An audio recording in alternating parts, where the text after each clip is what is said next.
नमस्कार विद्यार्थी मित्रों, हिंदी के विषय में के उपलक्ष्य में मैं आप सभी का हार्दिक स्वागत करती हूँ। आज तक हमने आपके पाठ्य पुस्तक के अभ्यास में से कुछ 4 पाठ पढ़ लिए हैं, तो इसके आगे आपके पाठ्य पुस्तक में पाना नंबर 16 पर दिया गया है हिंदी के विविध रूप, जो प्रयोजनमूलक हिंदी के रूप में आपको पढ़ना है, जिसमें से प्रश्न लिए गए हैं और आपको उसके उत्तर भी देने होंगे। प्रयोजनमूलक हिंदी इसलिए पढ़ना आवश्यक है कि हम लेख एक पाठ एवं पद्य तो पढ़ते हैं, लेकिन असली तौर पर हमें जिस तरह से हिंदी का ज्ञान होना चाहिए वह होता नहीं है। तो उसके तौर पर सरकार ने आपके पाठ्य पुस्तक में प्रयोजनमूलक हिंदी का समावेश किया है। ध्यान में रखिए कि हमारा भारत एक बहुभाषी देश है, तो यहाँ बंगला, असमिया, उड़ीसा, गुजराती, मराठी, कश्मीरी, तेलुगु आदि भाषा, सिंधी, पंजाबी, मलयालम, असमिया आदि भाषाएं बोली जाती हैं। तो हमारा देश एक विविध भूभाग में विभाजित है, जहाँ जिस प्रदेश में स्थानीय बोली जाती है उसे सरकार ने स्वीकार किया है, लेकिन वास्तव में देश के बड़े भूभाग में हिंदी का प्रचलन हुआ है। वैसे तो देखा जाए तो हिंदी एक खड़ी बोली का विकसित रूप है। दिल्ली, मेरठ, सहारनपुर आसपास की बोली जाती है। तो खड़ी बोली में अन्य बोलियों के तत्वों का समायोजन हुआ है। हिंदी में ऐसे तो 18 तरह देखिए 18 तरह की हिंदी बोली है। इसमें से ब्रज, हरियाणी, अवधी, भोजपुरी, मगही, मैथिली, कन्नौजी, बुंदेली, मेवाड़ी, मारवाड़ी, जयपुरी, गढ़वाली आदि तरह की भाषाएं बोली जाती हैं। तो हिंदी के 3 रूप हैं। हिंदी तो बोली जाती है, लेकिन उसके 3 विभाग निर्धारित है। पहला है जनपदीय या आंचलिक, दूसरा है राष्ट्रीय और तीसरा है अंतर्राष्ट्रीय। तो पहला जनपदीय मतलब क्या कि जनपदीय, जैसे कि हम गुजरात में हैं तो गुजरात में भी कहेवत है कि 12 रोगे बोली बदलाय, तेवी रीते ज हिंदीમાં પણ विविध भाषा के साथ स्थानीय बोलो। जनपदीय मतलब क्या, जैसा प्रदेश वैसी हिंदी बोली जाती है। तो हमारे भारत में जैसे कि हम बम्बई के साइड जाएंगे तो बम्बईया हिंदी, कलकत्ता के पास जाएंगे तो कलकतिया हिंदी, हैदराबाद के पास जाएंगे तो हैदराबादी हिंदी आदि तरह की बोली जाती हैं। तो हैदराबाद, बीदर, गुलबर्गा आदि में बोली जाने वाली हिंदी को हम दक्खनी हिंदी कहते हैं। दक्षिण साइड में बोली जाने वाली भाषा को हम दक्खनी हिंदी कहते हैं। हिंदी का राष्ट्रीय रूप खड़ी बोली पर, हिंदी तो है लेकिन उसका असल स्वरूप खड़ी बोली हिंदी के रूप में विकसित है। यह पूरे देश के लिए औपचारिक भाषा है। इसे मानक हिंदी कहते हैं। यह हिंदी भाषी राज्यों में राजकाज की भाषा, मतलब देखो कि राष्ट्रीय स्तर पर जो भी काम होता है वह राष्ट्रीय मतलब राजभाषा के रूप में इसे स्वीकार गया है। 10वीं एवं 11वीं शताब्दी में मिलता है। हरी थी मन भरी थी, लाख मोती जड़ी थी, राजा जी के बाग में दुशाला ओढ़ी खड़ी। हिंदी के बारे में अनेक कवियों ने अपना योगदान प्रदान किया है।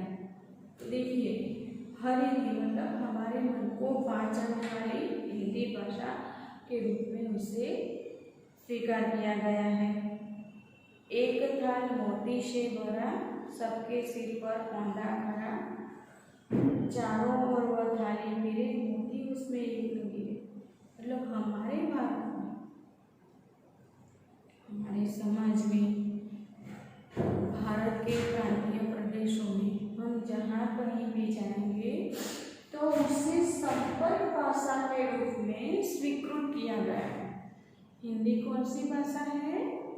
संपर्क भाषा के रूप में इसे स्वीकार किया गया है। तो देखो, अहिंदी क्षेत्र, अहिंदी मतलब कि जहाँ जैसे गुजरात में है तो हम गुजराती बोली ही बोलेंगे, लेकिन अगर हमें बैंक में काम है, पोस्ट ऑफिस में काम है, कोई सरकारी दफ्तरों में काम है, तो हम क्या करेंगे? कौन से बोली बोलेंगे? हिंदी, क्योंकि गुजराती तो सबको समझ में नहीं आती है। तो हिंदी संपर्क भाषा के रूप में बोली जाती है। तो गुजरात के कवि नरसिंह मेहता ने भी इसका साहित्यिक हिंदी के विकास के रूप में विशेष योगदान दिया है। स्वतंत्रता आंदोलन के दौरान, स्वाधीनता संग्राम के दौरान हिंदी को विकसित रूप में स्वीकार एवं संपर्क भाषा, जो भी आंदोलन करना था, जो भी कविताएं लिखनी थी, जो प्रवचन देने थे, वह सभी हिंदी में दिए गए।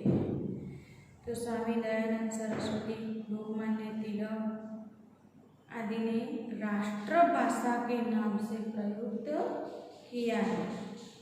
तो देखो, यहाँ दो भाग हैं, एक संस्कृतनिष्ठ हिंदी एवं अरबी फारसी मिश्रित हिंदी। तो हम जो कुछ भी पढ़ते हैं हिंदी ले, कविता आदि, वह अरबी एवं हिंदी फारसी मिश्रित है। 14 सितंबर 14 सितंबर को एवं 49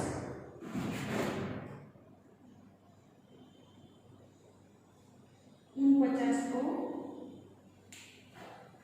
इसे राष्ट्रभाषा के तौर पर स्वीकार किया गया है। हिंदी को संघ की राजभाषा घोषित किया गया। ध्यान में रखना विद्यार्थी मित्रों, प्रश्न पूछे जाते हैं। 14 सितंबर 1949 को राजभाषा के रूप में इसे स्वीकार किया गया है और हिंदी प्रदेशों में भी वहाँ की प्रादेशिक भाषाएं राजभाषाएं बन गई हैं। गुजरात में गुजराती, महाराष्ट्र में मराठी, तमिलनाडु में तमिल, कर्नाटक में कन्नड़ आदि के रूप में इसे स्वीकार किया गया है। पूरे भारत में दो तरह की हिंदी है, एक जन व्यवहार की एवं प्रयोजनपरक कार्य क्षेत्र की हिंदी। तो देखो, सरकारी अधिकारियों, कर्मचारियों एवं सामान्य जनता के संपर्क में के एवं बीच में समाज में भी हिंदी बोली जाती है। सभा समारोह का संचालन करना हो उसमें हिंदी बोली जाती है। किसी सूचना की उद्घोषणा देनी हो तो भी हिंदी बोलते हैं। चुनाव प्रचार के व्याख्यान देने हैं वो भी हिंदी में। किसी मैच या घटना का आंखों देखा हाल भी हिंदी में। समाचार लेखन, वाचन आकाशवाणी एवं टेलीविजन भी हिंदी में। समस्या निराकरण हेतु विभिन्न विभागों में भी Hindi. Bank, post office, railway आदि हिंदी। फिल्में आदि में संबंधित हिंदी। औपचारिक एवं अनौपचारिक हिंदी। प्रयोजन कारक कार्य क्षेत्रों में भी हिंदी का प्रयोग होता है। तो हम बैंक, पोस्ट ऑफिस, सरकारी दफ्तरों में जो भाषा का प्रयोग होता है राष्ट्रीय स्वरूप, उसका राष्ट्रीय स्वरूप। लेकिन आजकल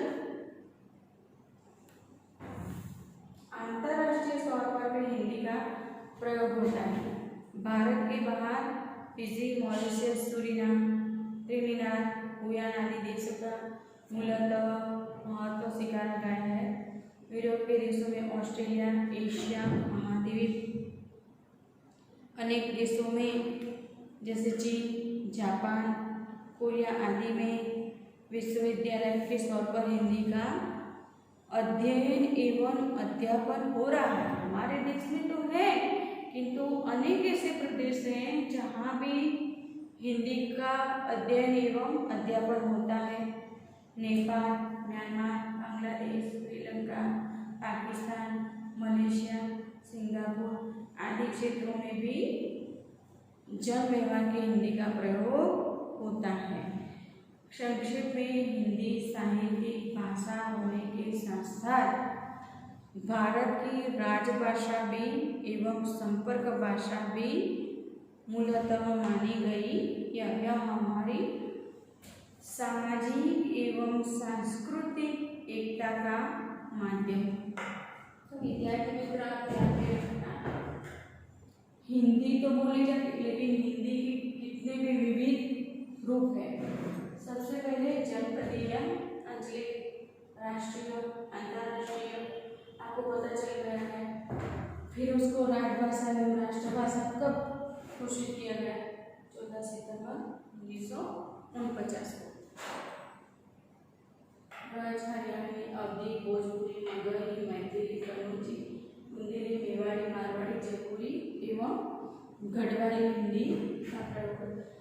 और हिंदी संपर्क भाषा के रूप में मान्य है। साथ ही साथ हिंदुस्तानी भाषा भी इसे कहा जाता है।